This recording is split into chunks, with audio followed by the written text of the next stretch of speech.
Videos देखने के लिए सब्सक्राइब करें, बेल आइकन दबाकर पाएं लेटेस्ट नोटिफिकेशंस।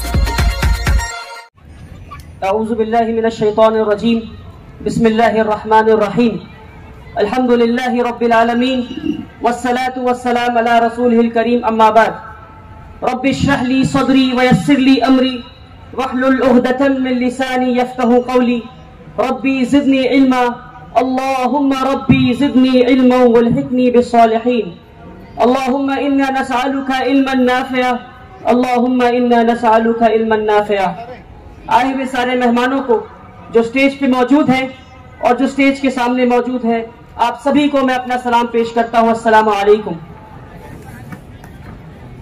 और मैं तहे दिल से शुक्रिया अदा करना चाहता हूँ आज के ऑर्गेनाइजर्स सोशल 7 को कि आपने मुझे इस लायक समझा कि मैं औरंगाबाद की सरजमीन पर आकर आप सभी लोगों से मुखातिब हो सकूं और आप सभी लोगों से कुछ सीख कर वापस घर लौट सकूं इंशाअल्लाह।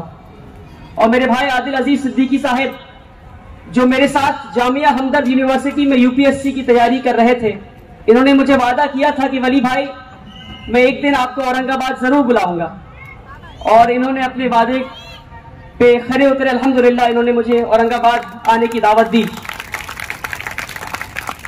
आज हमें खुलदाबाद भी जाना था मगर हम नहीं जा सके, इंशाअल्लाह कल जाएंगे। और इस शहर से हमें मोहब्बत और इस शहर के लोगों से हमें मोहब्बत हो गई है, अल्हम्दुलिल्लाह। आज का जो मौजू मुझे दिया गया है वो ये है कि हमें तालीमी इनकलाब लाना है, हमें एक बदलाव लाना है, हमें अपने हालात को बदलना है। तो सवाल ये है कि क्या हम अपने हालात को अल्लाह की मदद के बिना बदल सकते हैं? क्या हम अपने हालात को अल्लाह के मदद के बिना बदल सकते हैं? हम अपने हालात को अल्लाह की मदद के बिना नहीं बदल सकते। तो क्या अल्लाह ने हमें हमारे हालात को बदलने का वादा किया है? अल्लाह सूरह राद में फरमाते हैं कि मैं किसी भी कौम के हालात को तब तक नहीं बदलता, मैं किसी भी कौम के हालात को तब तक नहीं बदलता जब तक वो उसे न बदल ले जो उनके अंदर है। यानी जब तक हम अपने आप को न बदल ले, जब तक अपने अंदर के दिल को, अपने सोच को, अपनी नीयत को हम ना बदल ले, अल्लाह हमारे हालात को नहीं बदलेगा।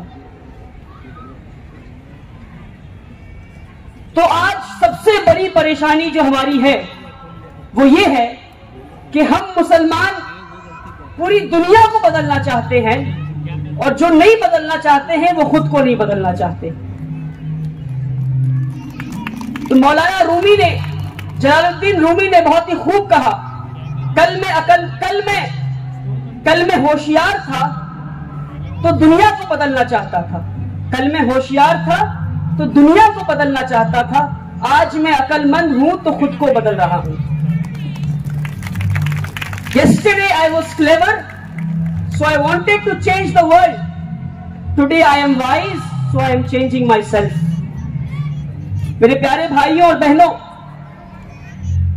आज एक बहुत दुख भरी बात मैं आपको बताता हूं और ये सच्चाई है कि आज सोसाइटी को मुसलमानों की जरूरत नहीं।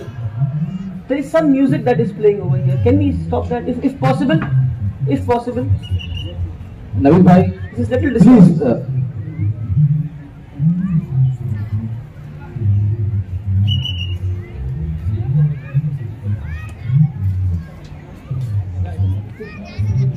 जो लोग खड़े हैं मेहरबानी बैठ सकते हैं, चेयर्स खाली है, लेडीज की साइड में बहुत ही चेयर्स हैं। जो मर्द हजरात खड़े हैं उनके लिए काफी जगह है, बैठ जाएं, बैठ के आराम से आप प्रोग्राम देख सकते हैं, सुन सकते हैं।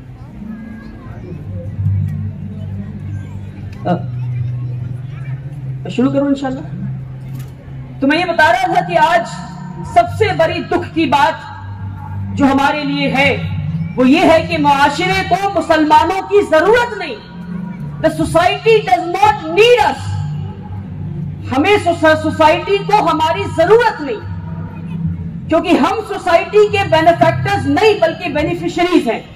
हम सोसाइटी के कंट्रीब्यूटर्स नहीं बल्कि कंज्यूमर्स बन गए हैं आज। अल्लाह ने कुरान में फरमा दिया, कुंतुम खैरा उम्मतिन उखरिजत लिन्नास तअमुरून बिल मारूफ कि हमने तुम्हें बेहतरीन उम्मत बनाकर भेजा, बेहतरीन उम्मत बनाकर भेजा ताकि तुम लोगों तक भलाई पहुंचा सको। बेहतरीन उम्मत क्यों बनाया? ताकि हम लोगों तक अच्छाई पहुंचा सके। तो हमने अच्छाई पहुंचाना बंद कर दिया तो बेहतरीन उम्मत हम नहीं रहे। हमने अच्छाई पहुंचाना बंद कर दिया तो हम बेहतरीन उम्मत नहीं रहे। अल्लाह के रसूल की वो हदीस है, अल्लाह के रसूल कहते हैं कि देने वाला हाथ लेने वाले हाथ से बेहतर है, देने वाला हाथ लेने वाले हाथ से बेहतर है। तो आज हमें अपने आप से सवाल पूछना है कि क्या हम देने वाले हाथ हैं या हम लेने वाले हाथ हैं? क्या हम देने वाले हाथ हैं या हम लेने वाले हाथ हैं? छोटा सा एग्जांपल मैं आपको दूंगा कि हमारे घर में अगर कोई कुर्सी टूट जाए, किसी कुर्सी की हमें जरूरत ना हो, तो हम क्या करेंगे? उस कुर्सी को उठाकर हम फेंक देंगे। कोई कुर्सी हमारे काम नहीं आ रहा, कोई फ्रिज हमारे काम नहीं आ रहा, तो हम क्या करेंगे? हमें उसे उठाकर बाहर फेंक देंगे। मुआशरे ने भी हमारे साथ ऐसा ही किया। हम मुआशरे के काम नहीं आ रहे, हम कंट्रीब्यूटर्स नहीं है सोसाइटी के, हम बेनिफैक्टर्स नहीं है सोसाइटी के। क्या हम बेस्ट पोजीशंस पे पहुंच के सोसाइटी का फायदा पहुंचा रहे? हमने क्या इनोवेट किया? हमने माशरे को क्या ताउन किया? क्या हमारे पास बेस्ट डॉक्टर्स हैं? क्या हमारे पास बेस्ट इंजीनियर्स हैं? क्या हमारे पास बेस्ट सर्जन्स हैं, बेस्ट साइंटिस्ट्स हैं? क्या है हमारे पास? सोसाइटी को हमसे क्या मिल रहा है? जब सोसाइटी को हमसे कुछ नहीं मिल रहा तो सोसाइटी को हमारी जरूरत नहीं। जब हमारी जरूरत नहीं तो सोसाइटी हमें ना इज्जत देगी, ना मोहब्बत देगी, ना हमें अपने साथ रखेगी।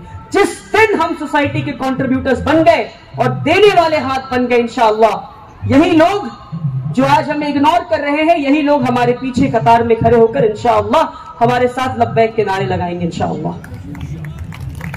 मगर तालियां बजाने से काम नहीं होगा मेरे भाई। तो ये तो मैंने प्रॉब्लम्स बताया कि दो प्रॉब्लम्स कि सोसाइटी हैज निग्लेक्टेड अस, दूसरा हम अपने आप को बदलना नहीं चाह रहे। प्रॉब्लम्स क्यों है? जो सबसे बड़ा गुनाह हमने किया मेरे भाइयों, सबसे बड़ा गुनाह मैं कहता हूं वो ये कि हमने तालीम को बांट दिया। हमने तालीम को बांट दिया। तालीम को बांट दिया इससे क्या मुराद?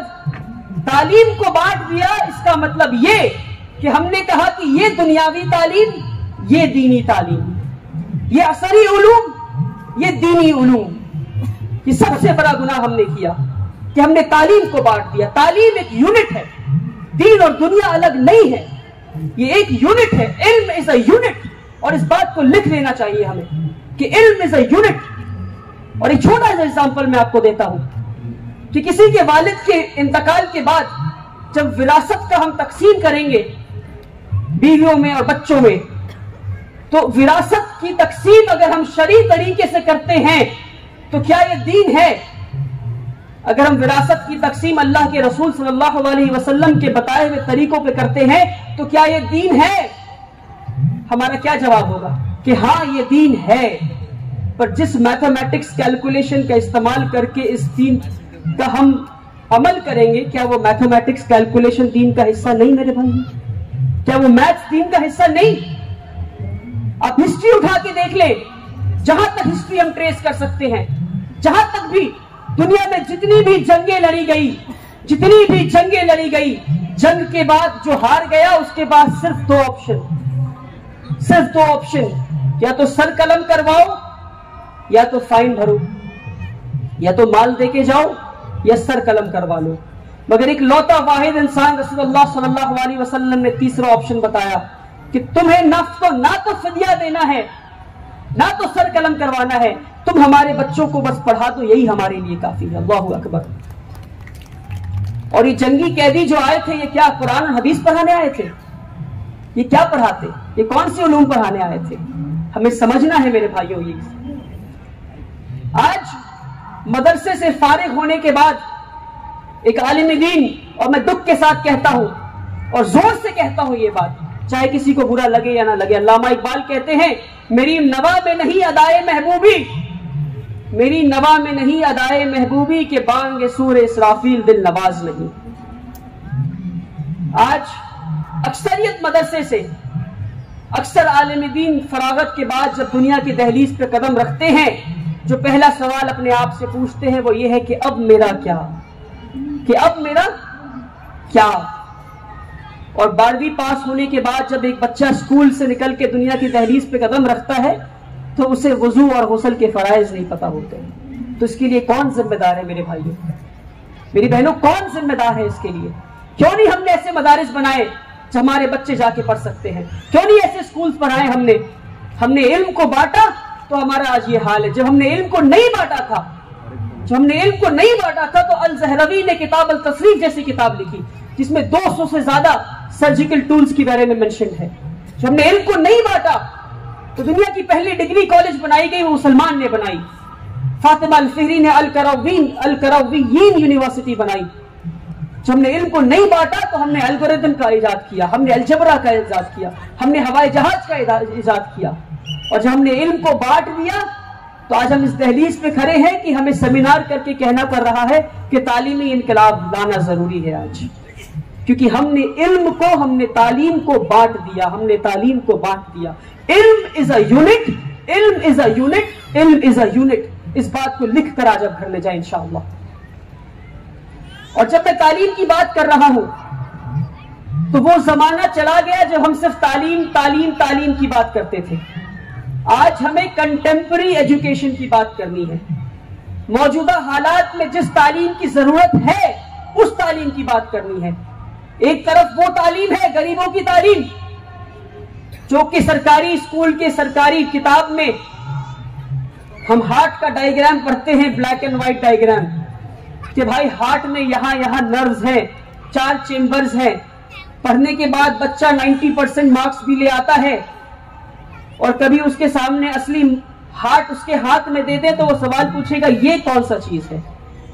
दूसरी तरफ धीरू भाई Ambani school, Singapore international school और इस मुल्क के बड़े बड़े इंटरनेशनल स्कूल्स में हार्ट के वो डायग्राम्स आपके हाथ में दे दिए जाएंगे जो आप हार्ट के पुर्जों को अलग कर सकते हैं, वापस लगा सकते हैं, हार्ट के वजन को महसूस कर सकते हैं, हार्ट महसूस कैसा होता है हाथ में पकड़ने के बाद वो महसूस कर सकते हैं।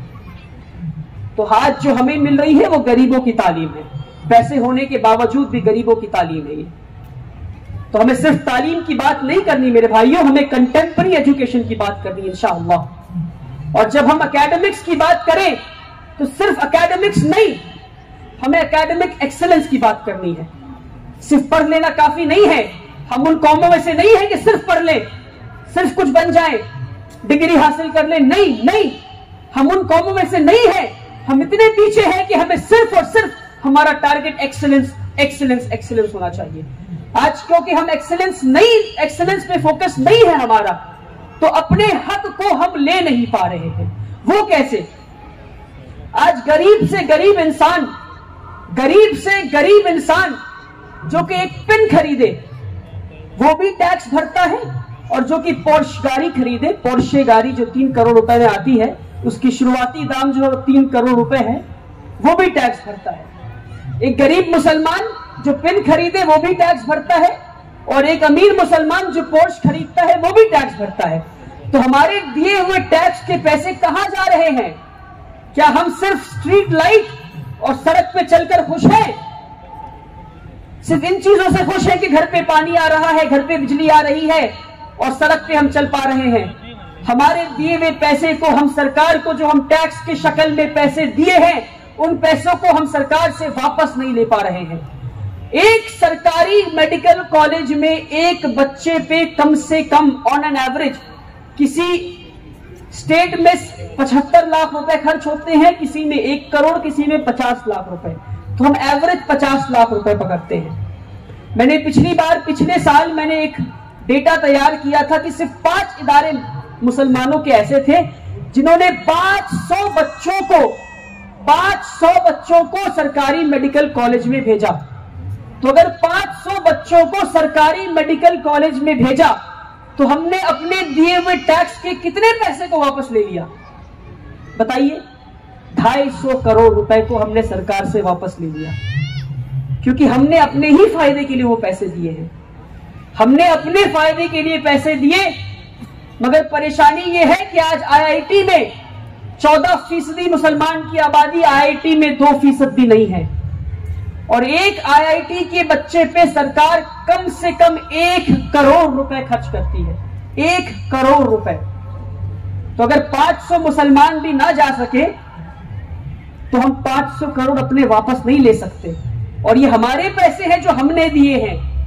हमारे दिए हुए पैसे को अगर हम वापस अपने फायदे के लिए ना ले सकें ताकि फिर हम देश का फायदा कर सकें। अगर हमें फायदा होगा और हम इंजीनियर बनेंगे और हम डॉक्टर बनेंगे तो हम किसके लिए काम करेंगे? इस मुल्क के लिए काम करेंगे। तो हमें यह समझना है कि एक बड़ा तबका कि हम जितना टैक्स भरते हैं अपने दिए हुए पैसे को अपने लिए हम इस्तेमाल नहीं कर पा रहे हैं, अपने लिए वापस नहीं ला पा रहे हैं। और अगर वापस लाना है तो जरिया सिर्फ एक है, वो है एकेडमिक एक्सीलेंस। एकेडमिक एक्सीलेंस, हमें इस मुल्क के टॉप यूनिवर्सिटीज में पहुंचना है इंशाअल्लाह। ये हमारा टारगेट होना चाहिए इंशाअल्लाह। और एक बड़ा तबका है मुसलमानों का जो गरीब है, बड़ा तबका है जो यतीम है, जो गरीब है। और फैज भाई हमारे बैठे हैं, आलिम दीन बहुत से बैठे हैं, कुरान और हदीस भरे भरे हैं, हदीस जिसमें अल्लाह ने यतीम और मिस्कीन की हुकूक बताए हैं। अल्लाह ने, क्योंकि हमने यतीमों और मिस्कीनों के हुकूक को हम भूल गए, अल्लाह ने हमसे हमारे हुकूक छीन लिए, अल्लाह ने हमसे हमारे हक छीन लिए, क्योंकि हम यतीमों को भूल गए, क्योंकि हम गरीबों को भूल गए। मेरे भाइयों, हमें गरीबों को नहीं भूलना। एक बड़ा तबका गरीब का है जिसे तालीम नहीं मिल रही है, हमें अपने स्कूल में उन्हें बुलाना है। और मैं अक्सर कहता हूं कि अमीर और गरीब के पहनावे अलग हो सकते हैं, अमीर और गरीब के खाने अलग हो सकते हैं, अमीर और गरीब के घर अलग हो सकते हैं, अमीर और गरीब के स्टैंडर्ड ऑफ लिविंग अलग हो सकते हैं, मगर अमीर और गरीब की किताबें अलग नहीं हो सकती, अमीर और गरीब के तालीमी निजाम अलग नहीं हो सकती।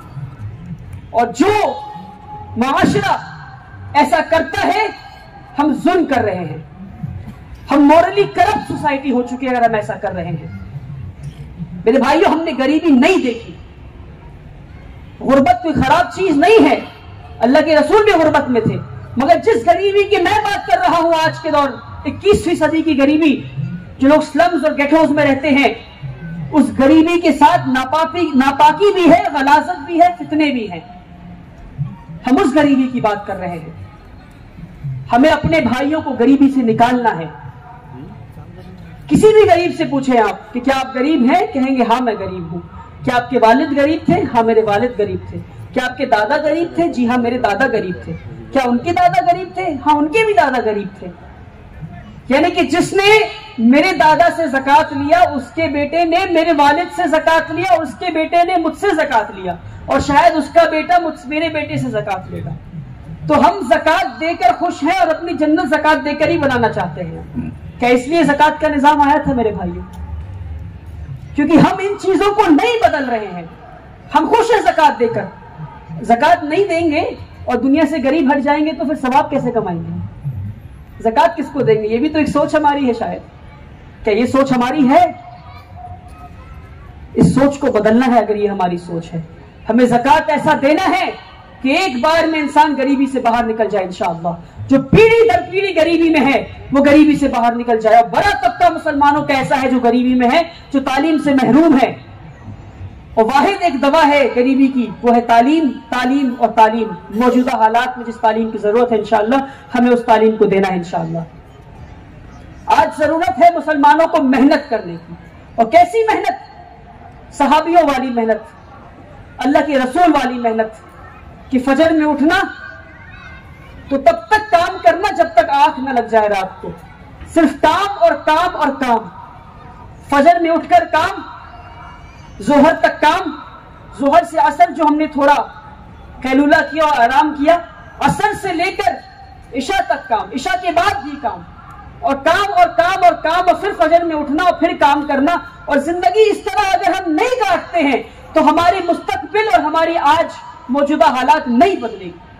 मैं मुफ्ती तो नहीं, मगर अगर मैं मुफ्ती होता, और मैं डंके की चोट पे ये बात कह रहा हूं, अगर मैं मुफ्ती होता और मेरे पास ये हक होता तो मैं ये फतवा देता कि मुसलमानों पे अगले 50 साल तक छुट्टी मनाना हराम, मुसलमानों पे अगले 50 साल तक एंटरटेनमेंट हराम, पिकनिक हराम। मैं ये फतवा देता। आराम हमारे लिए नहीं है, हम आराम नहीं कर सकते। We can not sit and enjoy. हम नहीं आराम कर सकते। हमारी कौम इस हालत में है, We cannot afford to look for entertainments, go to malls, be a spendthrift. हम नहीं कर सकते ये हमारे लिए नहीं है।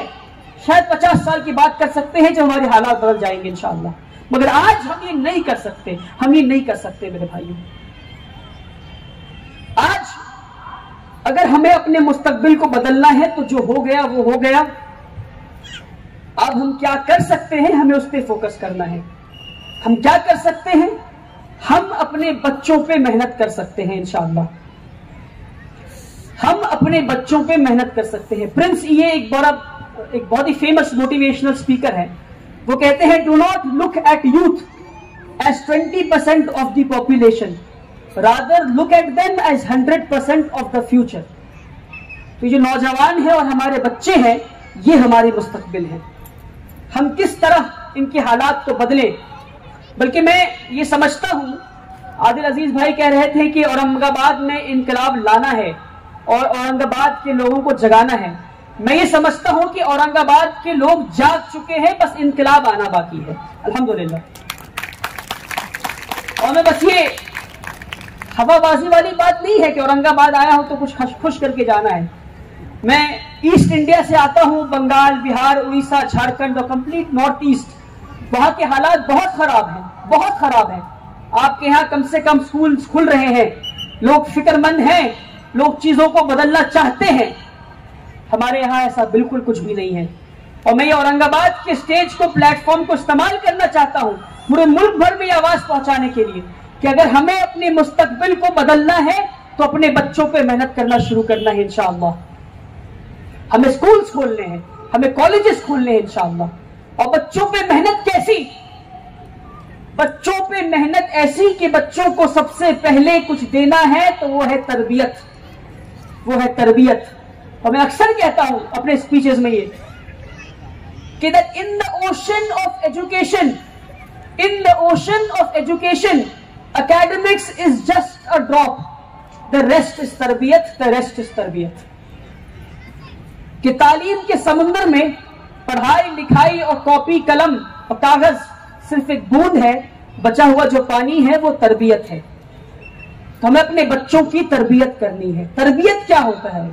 तरबियत ये है कि क्या हमारे बच्चे जब चलते हैं तो सहाबियों वाली चाल चलते हैं, जब बोलते हैं तो नबी वाली मिठास से बोलते हैं, क्या वजू करते हैं तो सहाबियों वाली झलक आती है, क्या खाना खाते हैं, क्या बैठते किस तरह हैं, बात किस तरह करते हैं, उनके आदाब कैसे हैं, उनके अखलाक कैसे हैं, उनके लेन देन कैसे हैं। इन सारी चीजों पे हमें मेहनत करना है और बहुत मेहनत है मेरे भाइयों, बहुत मेहनत है।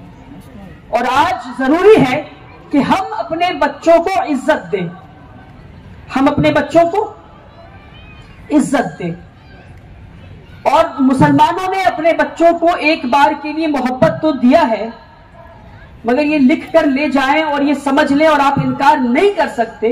और ये मैं कह रहा हूं कि आप ये इनकार नहीं कर सकते कि हमने अपने बच्चों को इज्जत नहीं दी, हमने अपने बच्चों को बात बात पर शैतान बोला, हमने उनको फटकारा, हमने उनको बदमाश बोला, हमने उनको थप्पड़ लगाया। कोई मेहमान घर पे आ जाए, फिर देखें वालिद बच्चे को बुलाते हैं। कोई एक एग्जाम्पल बताएं नाम का। आदिल भाई का नाम लेता हूं।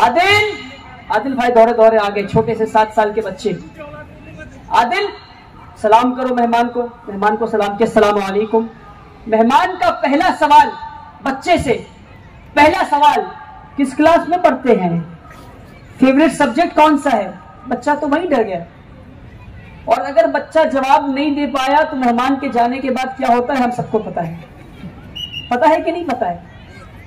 तो हमने क्लासरूम्स में बच्चों को इज्जत नहीं दी, हमने घर में बच्चों को इज्जत नहीं दी, हमने सोसाइटी में बच्चे को इज्जत नहीं दी, हमने जिंदगी भर बच्चे को इज्जत नहीं दी। और हम चाहते हैं कि जब हमारा बच्चा बड़ा हो जाए तो दुनिया उसे इज्जत दे। तो जब हमने अपने बच्चों को इज्जत नहीं दी तो दुनिया हमारे बच्चों को इज्जत कैसे दे सकती है? हमें अल्लाह के रसूल से सीखना है, सल्लल्लाहु अलैहि वसल्लम से सीखना है कि उन्होंने बच्चों से कैसी मोहब्बत की। और ये तालीम से जुड़ा हुआ मौजूद, आप समझे इस बात को कि उन्होंने बच्चों को कैसी इज्जत दी और कैसी मोहब्बत दी। एक 6 साल का बच्चा था अबू उमैर।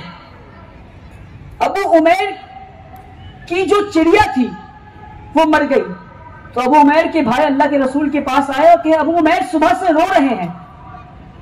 तो अल्लाह के रसूल सल्लल्लाहु अलैहि वसल्लम, the busiest man to have ever walked down on this planet, on this land, the most responsible man, the man with the greatest responsibility, हम और आप एक स्कूल के प्रिंसिपल बन जाए तो आके बताता है कि चिड़िया मर गई उस बच्चे की, तो क्या करेंगे हम?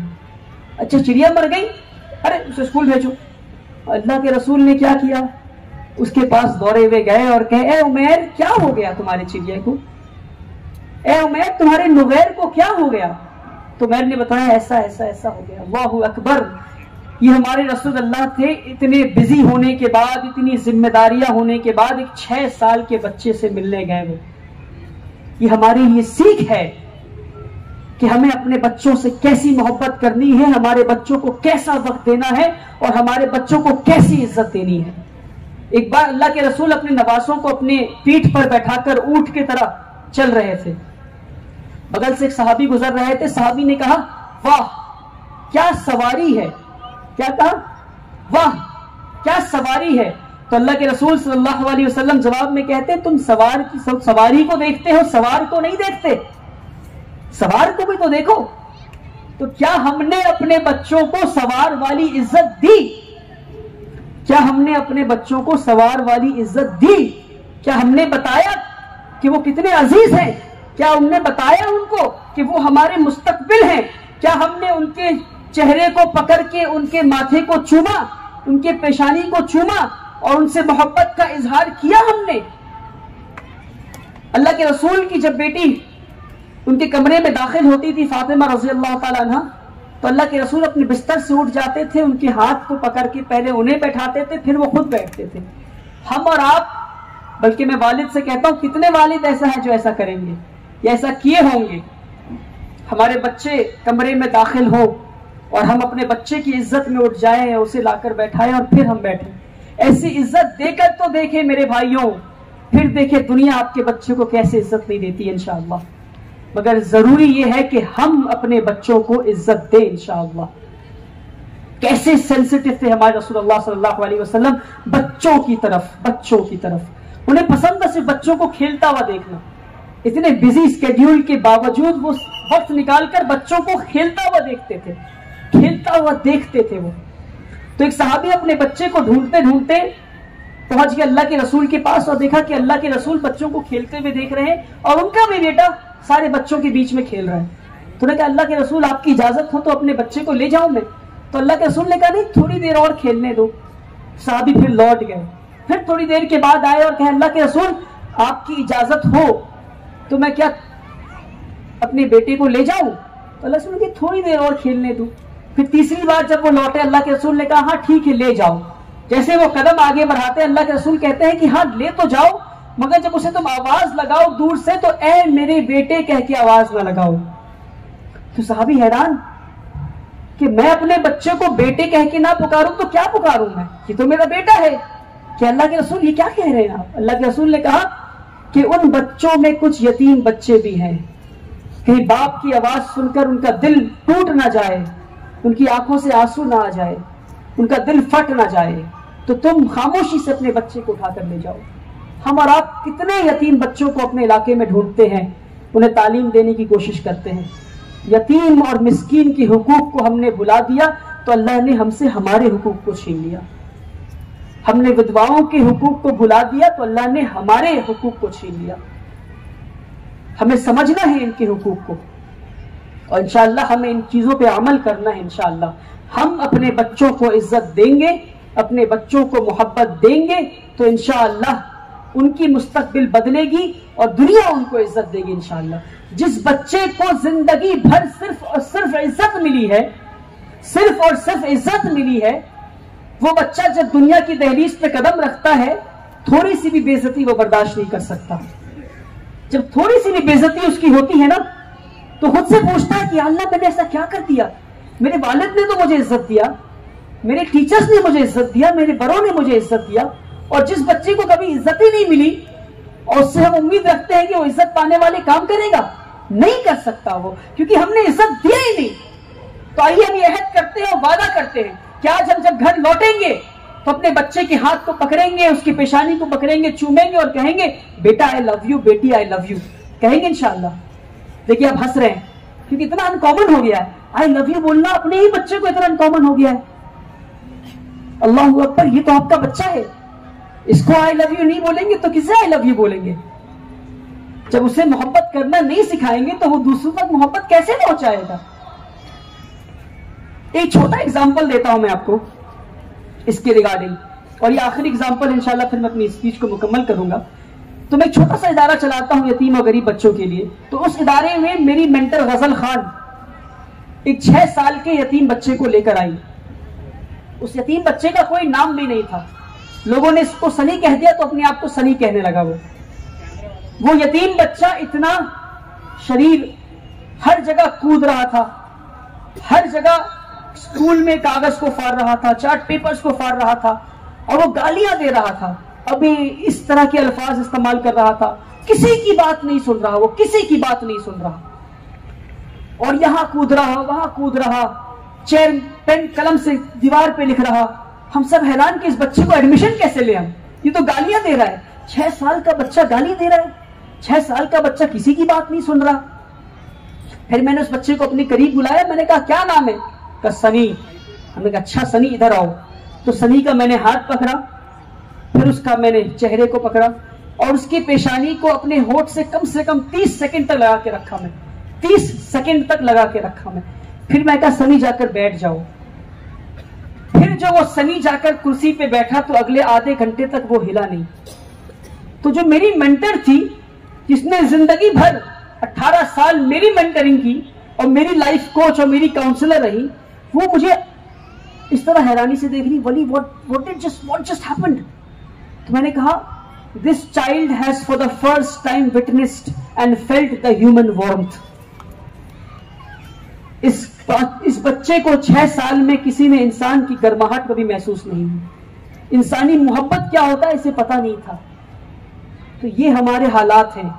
ऐसे न जाने कितने यतीम बच्चे हमारे माशरे में हैं, और हमारे अपने बच्चे भी ऐसे हैं जो मोहब्बत के लिए यहां वहां जा रहे हैं, फोन देख रहे हैं, अपना वक्त बर्बाद कर रहे हैं।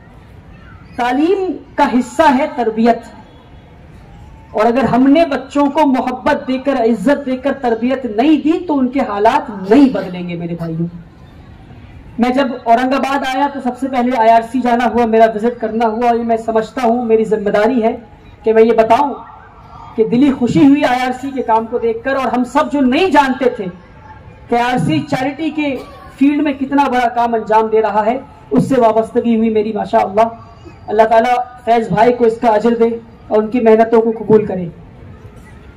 फिर मेरा जाना पर्ल्स अकेडमी में हुआ। माशाअल्लाह बहुत खुश हुआ मैं कि इंटरनेशनल स्टैंडर्ड के स्कूल को बनाने की कोशिश में लगे हैं वो लोग, क्योंकि मैं खुद एक इंटरनेशनल स्कूल से पढ़ा हूं, जहां पे इंटरनेशनल फ्रांस से, इटली से, जर्मनी से, साउथ कोरिया से बच्चे थे। तो मैं वो मेयार देख कर आया हूं, और मैं समझता हूं कि हमारे मुसलमानों के ऐसे स्कूल क्यों नहीं। पहली बार उस मेयार का मैंने कोई स्कूल औरंगाबाद में देखा। तो अल्लाह ताला उस स्कूल के मैनेजमेंट और उस स्कूल के फाउंडर की मेहनतों को कबूल करे।